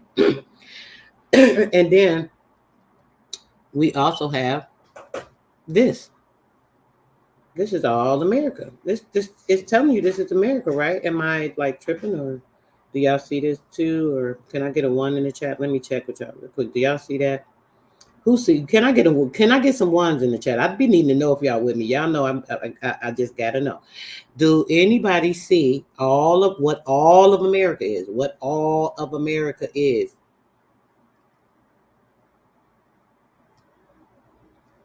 Bro, it's the book. It's in the book, brother. It's in this book. It's in the book. It's gonna be in the book drop. It definitely be in the book drop. I'm gonna make sure I do screenshot just in case they lock the book again, so I'll still be able to give you guys the pics if they do lock the book. But yeah, it's gonna definitely be in the book drop. Let me see. Thank you, Walter. I appreciate it. I love you guys as well. I appreciate the support. Literally, I do. Lets me know that it's not for nothing. You know, I need to know something. Give me some energy somewhere. Currency, y'all don't want to send no cash apps. Y'all could at least get in the chat. Make sure y'all with me when I'm wondering. You know, don't have me feeling like I'm just talking to myself sometimes. Like I be asking y'all stuff. I'm literally asking y'all. Like if y'all was sitting here, would you ignore me then? If I asked y'all a question, we were sitting in the living room or in the dining room having conversations. Like, would y'all? If I asked a question, would y'all be like ignoring me and shit? Like I'd be wondering. So when I'm asking stuff or I'm asking y'all something in the chat, I'm like, chat. As soon as I say chat, that's all of y'all. Like, who else I'm talking to? So if I ask y'all something, I'm not getting no response. I'm like, damn, did they die off? They're leaving. Y'all ain't paying attention. I be needing to know what's going on. Come on, hit me with some type of energy somewhere. For real, for real. Y'all usually do. So when when y'all fall off, I'm thinking like, hey, what's going on? They're getting lost. Like, then I'm like, shoot, are they getting it? Or All right, see, there we go. Now I'm seeing some ones. Now I know y'all with me. See, this all I be needing to know. I just be needing to know because I got to stay on point now. Because if y'all not with me, I got to go somewhere else so I can maybe come down to a level that y'all gonna at least catch some of this. You feel me? Because I just don't be understanding when y'all don't respond when I'm asking y'all some stuff. You feel me? Yes. Okay. Y'all with me. I'm with y'all. Let's do this. That's right. Oh yeah, this is my first time seeing you, Christopher. Peace, brother. Peace, and bless. That's right. Peru. All Peru, that's America. It's here. Anyway, let's go on to the next map real quick. And like I said, guys, I'm gonna definitely screenshot these sometime today. I gotta free up some space on my phone. That's crazy. I'm gonna screenshot these just in case they block it again, because it literally all weekend I couldn't get into the book. So now, yeah. So Aztec, USA, Aztec Empire, Mexico, Maya states, the Zapotec and Mixtec states. This book has some awesome maps in it. All of the Maya area. Here we go. It might be the internet acting crazy because this weather today is looking like really wild, like crazy wild. Let me try to go to the next page and see if it's showing. Yeah, it's showing this one. Let's skip on. Here's another one. I can't turn it, guys, unfortunately, but this shows, let me make it small, all of the Cherokee.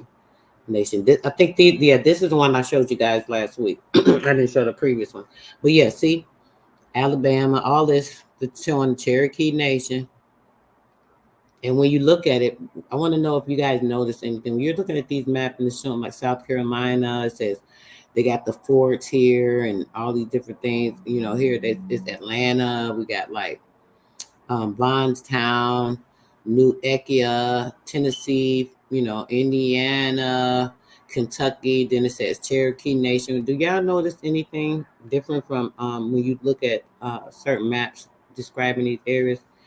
Canada, Canada, good old Canada, huh? Same thing, part of it, right? Yeah, Canada, U.S., Canada, Vermont, New Hampshire, so on and so forth. Let's go. This is all the Iroquois Confederacy. You see, it says Iroquois Confederacy. Oneida Nation. Hold on, let me go up. The Mohawk Nation, Oneida Nation, the Onondaga Nation, the Cayuga Nation, the New York and Pennsylvania, the Seneca Nation. Here's the Seneca Nation, guys. Here's the Seneca Nation that I keep telling y'all about. Nation. And you see it's one of the larger nations like the Mohawk Nation being part of England. All this is part of England area, guys. Old England, right? Now, do you guys know? I want to know. I'm looking at the chat. I'm asking a question now. I didn't look. All right, let me see.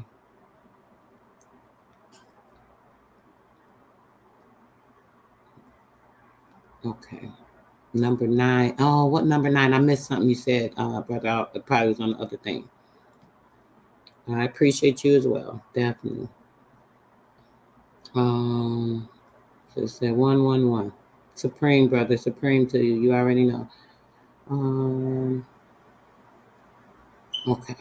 So basically, guys, you know, when we look at these maps that they always have up, right? It always say Indian territory, Indian territory, Indian territory. The maps that they had so that they would know, right, that y'all better not go over here. Look, this is where them Indians at.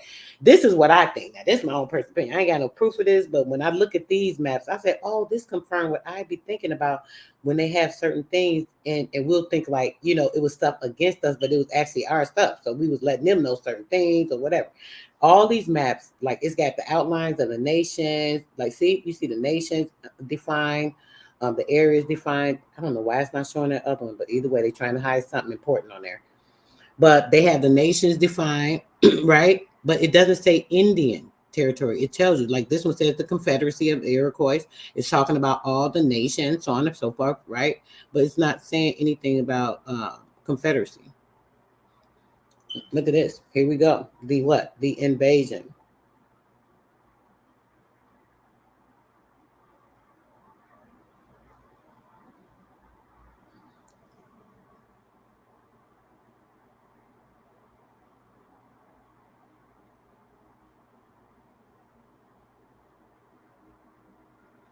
Something I wanted to read. I don't know, where is it? I hate when they got these letters so small. Let me make it a little bigger. Okay, let's try. Let's start here. This is good. This is good because I'm not gonna do much of it, but we'll definitely do because this one definitely will read. Okay, so let's. Moctezuma's grandson. Iroquois speeches in the colonial records of Pennsylvania and New York run to hundreds of pages. Some parts of the Indian histories exist in detail, others are completely obscure and may always remain so. I'll go back and look, brother. Hold on. Several ancient texts are illuminated by modern oral traditions, telling of the conquest and foretelling the return of Indian kings. To build a story rather than a collection from these pieces, I outline each history, lingering where the native record is particularly rich or important. My narrative is a kind of mortar linking fragmentary inscriptions. Stolen Continents is divided into 3 chronological parts corresponding roughly to the initial assault, the colonial period, and the period since the founding of settler republics. I begin this. My narrative is a kind of mortar linking fragmentary inscriptions. Stolen who? Stolen Continents is divided into 3 chronological parts corresponding roughly to the initial assault, the colonial period, and the period since the founding of settler republics. If Sister Soul done told y'all 1,001 times, I don't know how many times I done told y'all, it might have been more than that, right? How many times have I told y'all that these people have created these fake ass continents? They have stolen continents, renamed them, recreated, orchestrated the reconstruction of lies, not only in your mind, but in documentation, land masses, so on and so forth. How many times has Sister Soul told y'all that these continents are correct? When they're telling you this place is that place is that. The first map I just showed y'all of what the Americas is, verified that for you in your mind. You should have looked at that picture and said, damn, they said that's Africa, but that shit look like it's connected. Wait a minute. If you didn't do that, I mean, you already lost. You need to go like way back on some old videos. I'm going to just say that first off. Now, put some ones in the chat so I know y'all with me.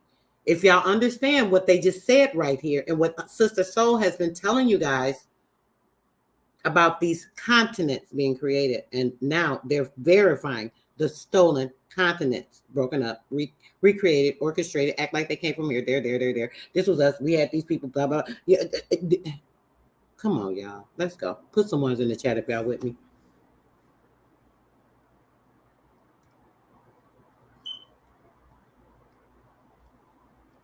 Moctezuma's grandson.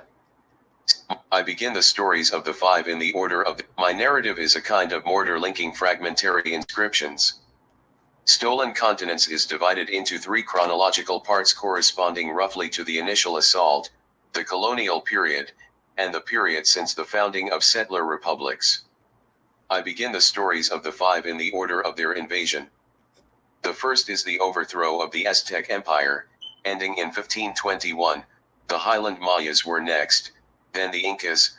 A few years later the Cherokees were invaded by one of the conquerors of Peru, and soon afterward the Iroquois began to experience regular intrusions by the French, Dutch, and British. The All same it took was order 1 week Aztec, link. Maya, Inca, Cherokee, Iroquois is followed in each of the three parts. The book therefore ends with the modern Iroquois, whose story suddenly became more urgent than anyone could have imagined. As I was writing, an armed confrontation between Mohawk Iroquois and soldiers erupted onto the television screens of Canada, the country where I live. Wait. Other books Wait a like minute. this one Not could the be television written. I have screens. said nothing But about wait a the minute. Guarani. Do you mean the television has a large part to play in that? Oh yeah, Wild Bill. You guys remember Wild Bill stories? And it's telling you how they set up and orchestrated these theatrics with these natives. If you didn't, go back to my community tab and check it out. But yeah, Wild Bill story. Let's go. Of Paraguay, the Mapuche of Chile, the Yanomami of Brazil, the Navajo, the Blackfoot, the Mosquito, and many others with unfinished stories to tell. I think I need to let I y'all have hear that also part had one to more pass time. over the Caribbean Damn, Indians who experienced as I was writing, Trussians by the French, Dutch, and British. The same order Aztec, Maya, Inca, Cherokee, Iroquois is followed in each of the three parts. The book therefore ends with the modern Iroquois, whose story suddenly became more urgent than anyone could have imagined. As I was writing, an armed confrontation between Mohawk Iroquois and soldiers erupted onto the television screens of Canada, the country where I live. Other books like this one could be written. I have said nothing about the Guarani of Paraguay, the Mapuche of Chile, the Yanomami of Brazil, the Navajo, the Blackfoot, the Mosquito, and many others with unfinished stories to tell. I have also had to pass over the Caribbean Indians who experienced the first wave of invasion, a period of 26 years between Columbus's landfall and the start of serious campaigns against the mainland empires. The islanders were so thoroughly exterminated that they have left not a single account. The five I have chosen must therefore stand for the many who will never tell their stories because they are extinct. The silence of the Caribbean Taino, the Newfoundland Beothuk, and the Ona of the Caribbean Taino is the most terrible eloquence of all. The gold is a wonderful thing. Whoever owns it is lord of all he wants. With gold it is even possible to open for souls the way to paradise. Oh. Christopher Columbus, 1,503 empires and churches are born under the sun of death. Albert Camus said there were the gold is a wonderful thing. The silence of the Caribbean Taino, the Newfoundland Beothuk, and the Ona of Tierra del Fuego is the most terrible eloquence of all. A gold is a wonderful thing. Whoever owns it is lord of all he wants. With gold it is even possible to open for souls the way to paradise. Christopher Columbus, 1503 empires and churches are born under the sun of death. Albert Camus, if there were such a thing as a political globe for the year, a gold is a wonderful thing. Whoever owns it is lord of all he wants. With gold it is even possible to open for souls the way to paradise. Christopher Columbus, 1503 empires and churches are born under the sun of death. Did y'all hear that shit? I can't even type in the chat quick Camus, enough. if there were such a thing as a political globe for the year 1492, with each nation and empire traced in color, the quilt of human powers would be scarcely recognizable today. Much of the world would have appeared as a Pointillist canvas of tribal territories, often without fixed boundaries or with interpenetrating rights to the same stretches of land. Screen is doing some stupid shit. Hold on, guys. Let me try to fix this because it ain't showing nothing. Like going way back. Oh my goodness. All right, let's go. A gold is a wonderful thing. Whoever owns it is lord of all he wants. With gold it is even possible to open for souls the way to paradise. Christopher Columbus, 1503 empires and churches are born under the sun of death. Now, when they say that, you know, there's portals in certain areas. There's an ancient temple in Peru, right? In the ancient desert in Peru, it's a big, large, huge temple, right? In that temple, right? They were wondering, like, wow, what happened to the people? You don't see like nothing, like it don't look like it was no war or nothing happened. It's just like everybody just disappeared out the area. So they're like, what happened to all the people here? So they did a study. They end up putting a camera, right, to see what was going on in the area, blah, blah, blah. This is the video I was trying to show y'all earlier. I'm so mad I can't share it.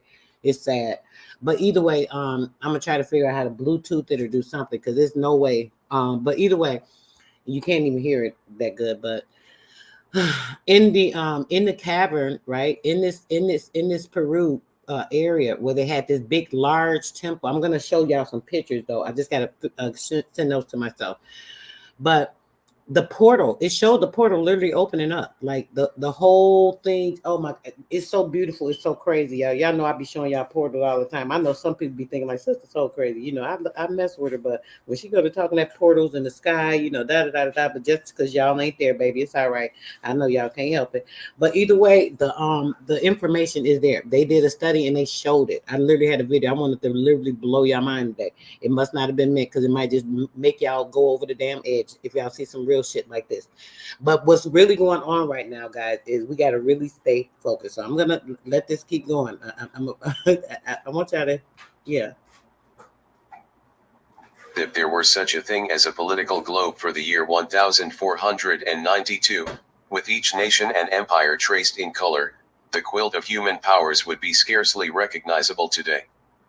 Much of the world would have appeared as a Pointillist canvas of tribal territories, often without fixed boundaries or with interpenetrating rights to the same stretches of land. At a higher level of organization were small city-states and nations, deriving from tribal groups who had become sedentary. Beyond these, dominating large slabs of territory, were two great empires, those of Ming China and the Incas. The Mughal Empire had yet to be founded, the Ottoman Empire was still in its infancy, and the Holy Roman Empire was, as Napoleon later pointed out, neither holy nor Roman nor an empire. Two callow imperialists, seemingly far apart, would meet within a generation, the Castilians of Spain and the Aztecs of Mexico. Both were expanding states with tribal origins, both had quickly gained control over other peoples but had not absorbed them effectively. Of the two, Mexico was by far the larger. The Aztec capital, today's Mexico City, held 250,000 people, 4 times more than Tudor London.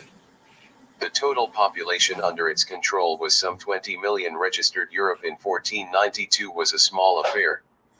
The British Isles had only 5 million people, Spain about 8. Registered political boundaries were essentially those which had resulted from barbarian migrations after the fall of Rome. The Franks had settled in France, the Germany in Germany, the Angles and Saxons in England, The who? the Vandals and Visigoths in Spain. These patterns have altered remarkably little from the 7th century to the 20th. Though frequent attempts to alter them have made the soil of Europe among the most blood-stained on earth. Cleaned out European secular everything, bro. government was a tangle of decayed feudal loyalties and personal ambition. The last proper roads had been built by the Romans more than 1,000 years before. The rapidly growing cities were unplanned, ramshackle, without sanitation, seething with poverty and disease. If famine struck a region, the state was quite unable to provide relief. Life expectancy oscillated between the high teens and low 30s, lower than in the most deprived nations of today. The achievements of Europe were technological, not social. It had the best ships, the best steel, the best guns. It also had conditions desperate enough to make its people. We are hearing them talking about Europe and these things and the greatness they had and blah, blah, blah. Keeping in mind a lot of these were Etruscans, the Moors. They were the ones that were ruling at this time. These black ass natives, that come over here thinking they could take over our stuff too. But yeah, that's a whole nother story. Let's go. Want to leave and use these things to plunder other. Spain, in particular, was scarcely touched by the Renaissance. 700 years of war against the Moors had produced a warrior culture filled with loathing and contempt for other ways of life, not a new spirit of inquiry.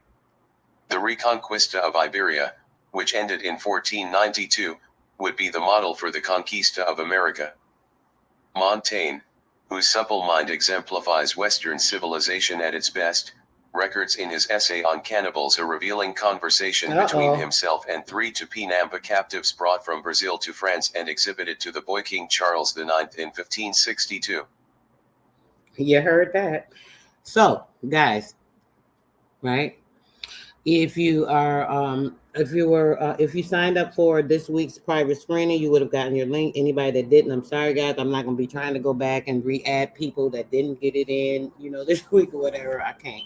But if you did sign up for it, make sure you go in, get your link at 6 p.m. Central Standard Time. Oh, I wanted to show my stuff. Hold on, I forgot. Hold on, guys. One more thing. Hold on. We got to do something else. Let me see, where is it? I had it on one of these things. Oh, I think it's on here. Hold on, guys. Okay, yep, there it is. All right, so what I want you guys to do, make sure you go get your link, 6 p.m. Central Standard Time. Anybody, you really need to get into the book drop that's going to be on the 31st.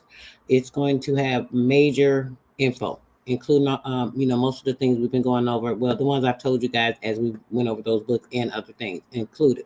So what we're going to do is make sure that you guys are,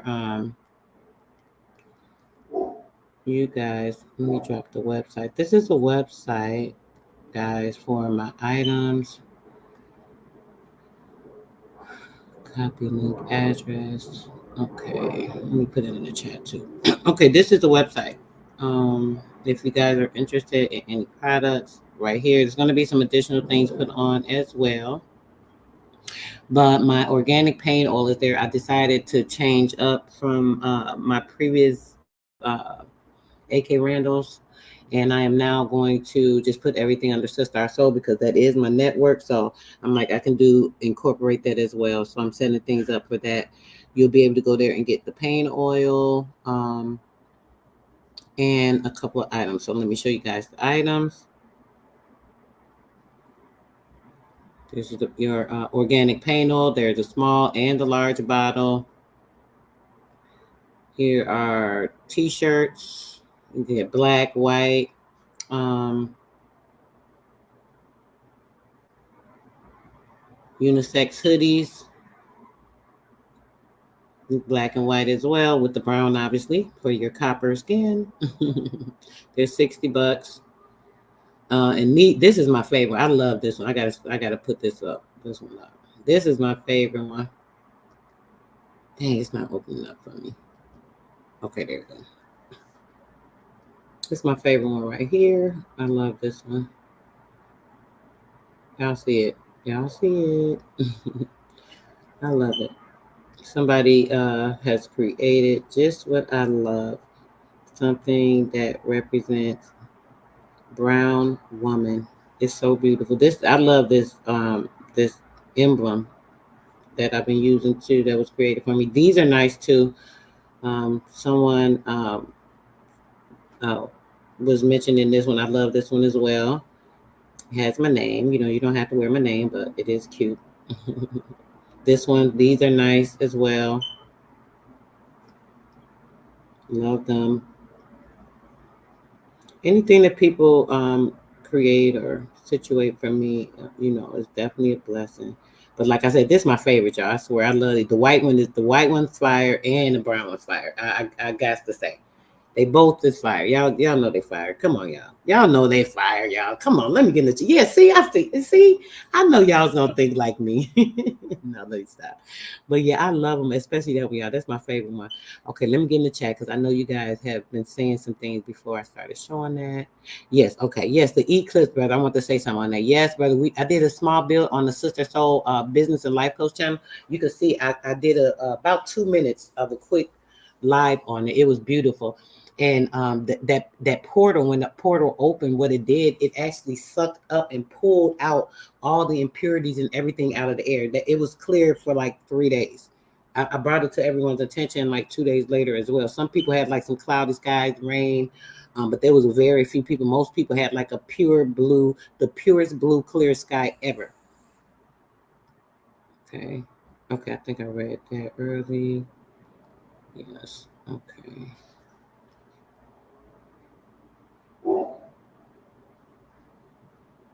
Okay, yes. So here it is. This is the website, guys. I'm gonna drop it one more time in the chat. Now make sure you come and support your girl. If you find something on there you like, there are gonna be some other things on there too, but they got this one set up and started. So there's some other things I've been wanting to do. I was trying to get someone else to help me with, but the prices were astronomical for helping me get something going that I wanted. But I'll just do my own thing. I don't expect people to help me like I everybody else. So I'm doing it myself, and in wanting to do that, someone actually is doing exactly what I need to help me, and that's wonderful. Just like all the other people that are on my team that are fabulous, and we are all working together because we're about to be doing like the most fabulous thing. Poor ancestors and elders how to watch that offensive mess. Exactly, sis. That was like mental abuse, on our elders, a lot of mental abuse that they experienced with the lies and things they had to watch these people with. You feel me?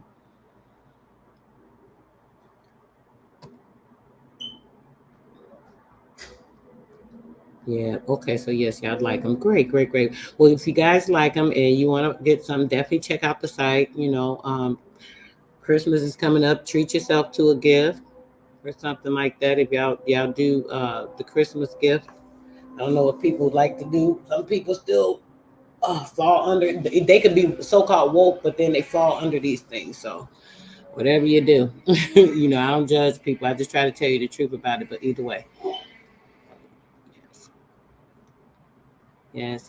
Peace, love, and bless to everyone that came in, guys. Make sure you go get your links, guys. You should have gotten a link for your for the viewing at 6 p.m. Central Standard Time. I'm gonna rest up for the next couple of hours. And yeah, kind of go from there, so we can get it going on for this private bill, because I got it's gonna be deep. It's gonna be deep. Okay. St. Louis has that today. Yes, it's horrible here today. I'm like, oh my gosh, I woke up. I'm like, face swelled on one side from up here, like near my sinuses. I always had the sinus issues because I had, that's where I've had some reconstruction done, but let me see. All right, guys, I'm about to be out of here. I definitely appreciate you guys. Much love and honor. I will see you guys a little bit later on the private build, and go from there. Oh, it's overcast. Yes, overcast all over the place, guys. It is horrible. You hear me? All right, guys. I love you guys. Peace. And you know what? Maybe I have to play this video on the way out. I was about to just bounce out, but let me see. I did have another video, y'all. Hold on. Let me get it real quick. And we'll play this on the way out. Let me find it real quick. Let me find it real quick, and then we'll get to it. Here they go. Lord, these people know they be ghetto. Okay, let me see. Yeah, let's do this. What's good? What's good, y'all?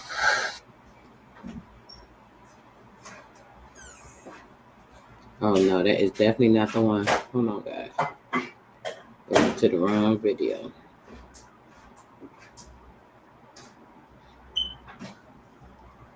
This it. I think I got some of these videos is not the right. I swear. Okay. Okay, here we go. All right, guys. Peace, love, and bliss. Until later. Escape screen. Come on, I'm trying to get to back to the chat. Okay, there it is. Yeah, I will be talking with you guys a little bit later. So hold on 1 second here. Stop sharing. Present the video. I don't know why this thing is acting slow like this, but okay, here we go.